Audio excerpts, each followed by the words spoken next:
We are willing to provide peacekeeping forces. The microphone is being cut off. The microphone is being cut off. संयुक्त राष्ट्र महासभा की general assembly में गजा में चल रहे भीषण युद्ध और मानवीय त्रासदी पर इजराइल का जमकर विरोध हुआ। तमाम देशों ने इजराइल का विरोध जताया और गजा में मानवीय सहायता के साथ तत्काल युद्ध रोकने की बात कही गई। लेकिन इस दौरान एक अजीब सी घटना घटी जो आमतौर पर यूएन में शायद ही कभी देखी गई हो। सोमवार को हुए एक विशेष सत्र में तुर्की, कनाडा और इंडोनेशिया के नेताओं के भाषण के दौरान उनके माइक अचानक बंद हो गए, जिसने कि दुनिया का ध्यान अपनी ओर खींचा। ये नेता गजा में इजराइल की कार्रवाइयों की कड़ी निंदा कर रहे थे, जिसमें नरसंहार, युद्ध अपराध और भुखमरी के आरोप शामिल थे। अब जब इस दौरान बीच में माइक बंद हो गए तो जाहिर है कि इस पर बहस होना लाजमी था। The microphone is being cut off. The microphone is being cut off. The microphone is being cut off. UN ने इसे तकनीकी खराबी बताया, लेकिन जानकार इसे साजिश के रूप में देख रहे हैं। इससे विवाद और ज्यादा गहरा हो गया है। यूएन मुख्यालय में गजा संकट पर एक विशेष शिखर सम्मेलन आयोजित हुआ, जिसमें कई देशों ने इजराइल की नीतियों की कड़ी आलोचना की और फिलिस्तीन को पूर्ण राज्य के रूप में मान्यता देने की मांग की गई। तुर्की के राष्ट्रपति रजब तैयब एर्दोआन ने अपने भाषण के दौरान गजा में इजराइल की कार्रवाइयों को 21वीं सदी का सबसे क्रूर नरसंहार बताया और फिलिस्तीनी राज्य की तत्काल मान्यता की मांग की। उन्होंने इजराइल पर सामूहिक सजा देने का आरोप लगाया और अंतर्राष्ट्रीय आपराधिक न्यायालय यानी आईसीसी में मुकदमा चलाने की वकालत की। लेकिन उनके भाषण के दौरान जब वे जेनोसाइड या नरसंहार शब्द का प्रयोग कर रहे थे तो उनका माइक अचानक बंद हो गया।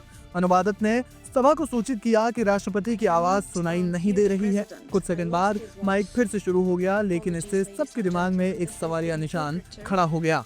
इसके अलावा कनाडा के प्रधानमंत्री मार्क कार्नी ने गजा में मानवीय संकट को अस्वीकार्य बताया और कनाडा की ओर से फिलिस्तीन को पूर्ण राज्य के रूप में मान्यता देने की ऐतिहासिक घोषणा की।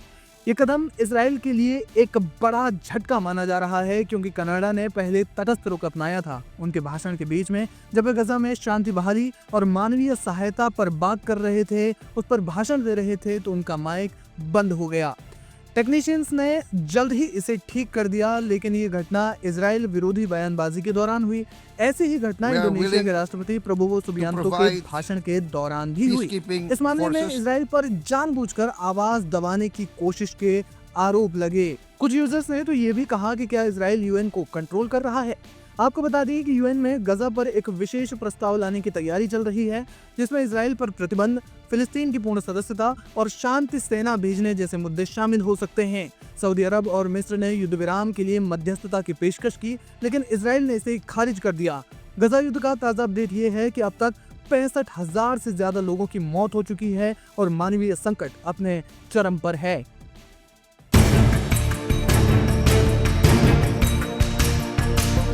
गाजा में इजरायली नरसंहार को पूरी दुनिया देख रही है। कैसे निहत्थे लोगों की जान इजराइल ले रहा है, उससे पूरी दुनिया को धक्का भी लगा है।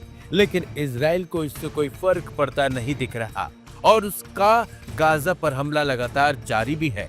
गाजा के इस महाविनाश और नरसंहार से कई मुस्लिम देश चिंतित और परेशान भी हैं।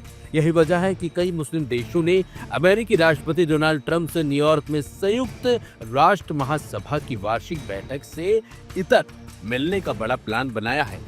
जिन देशों के नेता ट्रंप से मिलेंगे उनमें सऊदी अरब, संयुक्त अरब अमीरात, कतर, मिस्र, जॉर्डन, तुर्की, इंडोनेशिया और पाकिस्तान के नेता और वरिष्ठ अधिकारी शामिल हैं।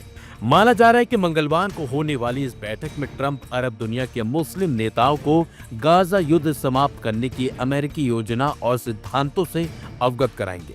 2 अमेरिकी अधिकारियों और 2 अरब अधिकारियों के हवाले से एक्सियोस की एक रिपोर्ट में कहा गया है कि राष्ट्रपति ट्रंप मंगलवार को अरब और मुस्लिम नेताओं के एक समूह को गाजा में शांति और युद्ध के बाद गाजा में कैसा शासन हो, इसके सिद्धांतों और योजनाओं से अवगत कराएंगे। बहरहाल ये स्पष्ट नहीं है कि ट्रंप संयुक्त राष्ट्र महासभा में अपने भाषण में गाजा प्रस्तावों पर भी चर्चा करेंगे या फिर नहीं। रिपोर्ट में कहा गया है कि अमेरिकी राष्ट्रपति ट्रंप के प्लान में मुख्य तौर पर 3 बातें हैं। पहला, बंधकों की रिहाई, दूसरा, गाजा से इजराइल की वापसी पर बातचीत और युद्ध के बाद गाजा में ऐसा शासन स्थापित करना जिसमें हमास की कोई भूमिका ना हो। माना जा रहा है कि हमास इजराइल के बीच युद्ध समाप्त करने के लिए ट्रंप का यह अब तक का सबसे ठोस प्रस्ताव होगा। इस रिपोर्ट में यह भी कहा गया है कि अमेरिका चाहता है कि अरब और मुस्लिम देश गाजा में सैन्य बल भेजने पर सहमत हो ताकि इजराइल की गाजा से वापसी संभव हो सके और संक्रमण काल तथा एनक्लेव के पुनर्निर्माण के लिए अरब और मुस्लिम धन सुरक्षित हो सके। इंडोनेशिया के राष्ट्रपति प्रबोवो सुबियांतो ने सोमवार को कहा है कि उनका देश गाजा में शांति सेना के लिए सैनिक भेजने के लिए तैयार है। दरअसल ट्रंप गाजा से इजराइल की विदा कर वहां पर एक एनक्लेव का निर्माण करना चाहते हैं और इसमें अरब देशों को साथ करना चाहते हैं ताकि इजराइल पर दबाव बनाया जा सके। इसी बीच इजराइल 3 बख्तरबंद और पैदल सेना डिवीजनों के साथ गाजा शहर पर कब्जा करने के लिए लगातार आगे बढ़ रहा है, जबकि न्यूयॉर्क स्थित संयुक्त राष्ट्र मुख्यालय में द्वि राज्य समाधान के समर्थन में फ्रांस समेत कई अन्य यूरोपीय देश एकमत हो चुके हैं। वहीं इजराइल के प्रधानमंत्री बेंजामिन नेतन्याहू ग्रेटर इजराइल की अपनी परिकल्पना को साकार करने की दिशा में आगे बढ़ते दिखाई दे रहे हैं। गाजा में इजरायली सैन्य अभियान को लेकर अंतर्राष्ट्रीय आलोचनाओं का शिकार होने और अपने देश के अलग थलग पड़ने की बढ़ती संभावनाओं के बावजूद ऐसा प्रतीत होता है कि नेतन्याहू अपना आधा लक्ष्य हासिल कर भी चुके हैं। आपको बता दें, संयुक्त राष्ट्र संघ के सदस्य 193 देशों में से 147 देश फिलिस्तीन को राष्ट्र के तौर पर मान्यता दे चुके हैं और अब ब्रिटेन, कनाडा और ऑस्ट्रेलिया के बाद पुर्तगाल ने भी फिलिस्तीन को स्वतंत्र राष्ट्र के तौर पर औपचारिक मान्यता देने की घोषणा कर दी है। भारत नवंबर 1988 में पहले ही फिलिस्तीन को स्वतंत्र देश के तौर पर मान्यता दे चुका है और उसके साथ तभी राजनयिक संबंध स्थापित कर लिए गए थे। पुर्तगाल ने अपने ऐलान में कहा है कि द्विराष्ट्र समाधान ही न्याय संगत और स्थायी शांति का एकमात्र मार्ग है, लेकिन जिस तरीके से ट्रंप बड़ा प्लान तैयार कर रहे हैं उससे कहीं न कहीं इजराइल को बड़ा धक्का लग सकता है। फिलहाल देखना होगा कि आगे अब क्या कुछ करता है इजराइल इन सब बातों से इतर।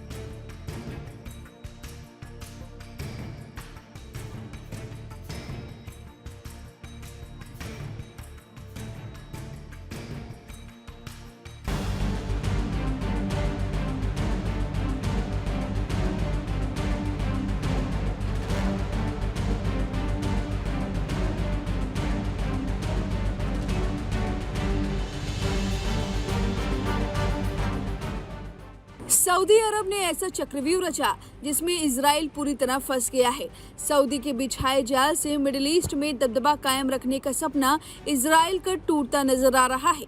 अमेरिका का हाथ होने के बावजूद इजराइल अलग थलग पड़ गया है और सऊदी ने खुद के लिए अब सुरक्षा कवच भी तैयार कर लिया है और मिडिल ईस्ट में सबसे सुरक्षित देश भी बन गया है।